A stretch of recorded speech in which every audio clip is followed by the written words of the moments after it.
नरेंद्र दामोदर दास मोदी ईश्वर की शपथ लेता हूं कि मैं और भाई मैं आपको बताना चाहता हूं, हम तो जब 2 थे तब भी नहीं डरते थे। अब तो 302 है। और यहां से उस वक्त तंज कसे जाते थे, कसे जाते थे। मैं नाम नहीं बोलूंगा नेता का, वरना पॉइंट ऑफ ऑर्डर उठाएंगे, मगर तंज कसे जाते थे।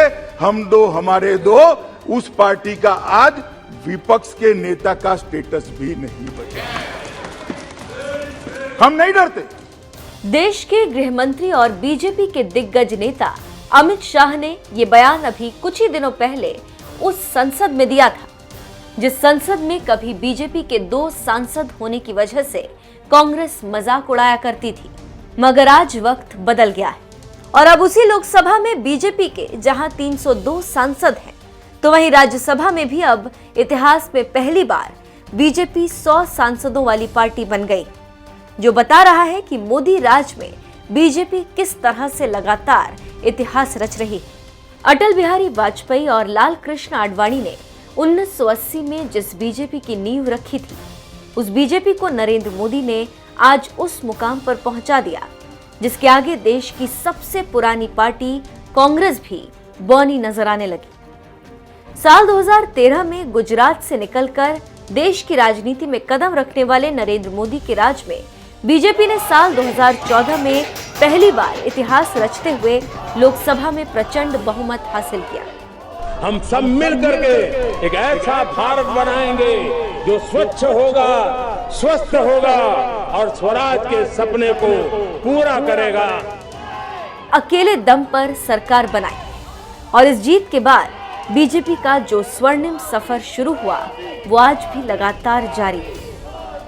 2014 के बाद मोदी राज में ही बीजेपी ने साल 2019 में लगातार दूसरी बार केंद्र की सत्ता हासिल की और फिर तमाम राज्यों में चुनाव दर चुनाव जीतने वाली इसी बीजेपी ने साल 2022 में वो कर दिखाया जो न तो कभी बीजेपी के इतिहास में हुआ और न ही पिछले 34 सालों में किसी पार्टी ने किया।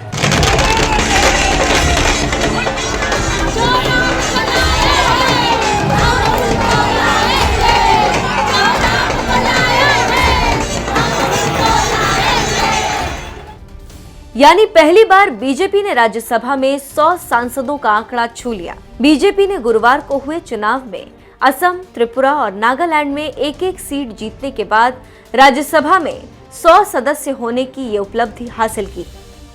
साल 2014 में जब पहली बार बीजेपी केंद्र की सत्ता में आई थी, तो उस वक्त राज्यसभा में बीजेपी की संख्या 55 थी, जो मोदी के सत्ता में आने के बाद लगातार बढ़ती गई और आज करीब 8 साल बाद बीजेपी ने 100 का आंकड़ा छू लिया। 1988 के बाद पहली बार किसी पार्टी ने अकेले दम पर यह आंकड़ा छुआ है। इसी बात से आप समझ सकते हैं कि बीजेपी के लिए ये कितनी बड़ी ऐतिहासिक उपलब्धि है। बीजेपी के लिए जहां यह ऐतिहासिक पल है, तो वहीं समाजवादी पार्टी की राज्यसभा सांसद जया बच्चन को शायद बीजेपी की ये बढ़ती ताकत रास न आए, क्योंकि कुछ ही दिनों पहले उन्होंने भरे सदन में बीजेपी को श्राप दिया था कि जल्द आपके बुरे दिन आने वाले हैं। Then listen to me carefully. We want justice. Don't expect justice from there, but can we expect it from you? How are you protecting the members of this house or the 12 members sitting outside? How are you protecting them? Madam, you are going to speak on narcotic bill. I am going It's to not speak. narcotic I bill you am are going saying. to speak. It looks like you are not interested in the bill. Discussions बाकी You है। are not interested in the आप fight मेरा मौका है narcotics. बोलने का। Please, आप क्यों please. बोल रहे हैं? मेरा मौका है बोलने का। आपका मौका है बोलने का नारकोटिक्स बिल पर। मुद्दे हैं डिस्कस करने के लिए, और मगर हम लोगों ने 3-4 घंटे दिए क्लेरिकल एरर डिस्कस करने के लिए। What is going on? What is going on? This is terrible. और आप सबसे मैं ये कहना चाहती हूँ, आप बीन किसके आगे बजा रहे हैं? आप लोग बीन किसके आगे बजा रहे हैं?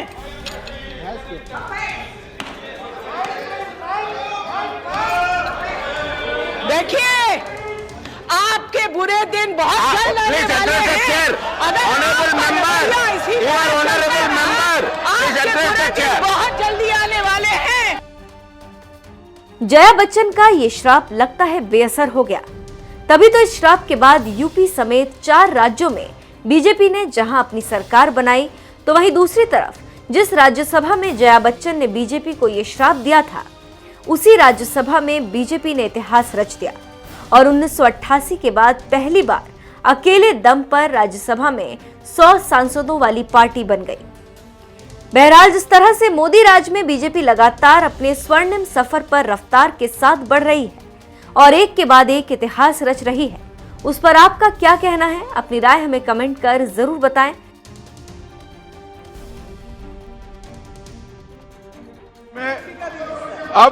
सुनिए ना, सुनिए, कांग्रेस पार्टी के काफी सांसद बोले डरना। भाई हम क्यों डरे? हमें डरने जैसे परिणाम ही नहीं है। कांग्रेस पार्टी 454 सीटों पर चुनाव लड़ी, कांग्रेस पार्टी 575 सीटों पर चुनाव लड़ी, 475 सीटों पर जमानत जब्त। अब डरना किसको है भाई? डरना किसको है? देश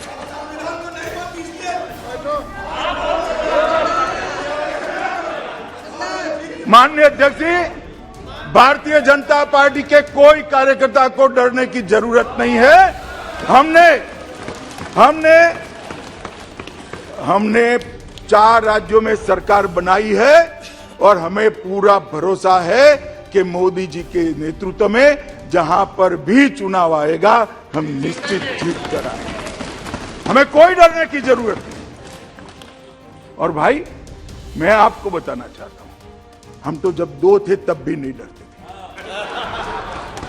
अब तो 302 है। और यहां से उस वक्त तंज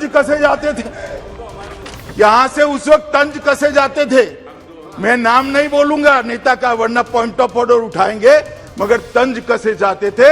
हमारे दो उस पार्टी का आज विपक्ष के नेता का स्टेटस भी नहीं बचा। हम नहीं डरते। चुनाव से डरना क्या? हार जीत होती रहती है। जनता का फैसला है, हमने स्पिरिट है।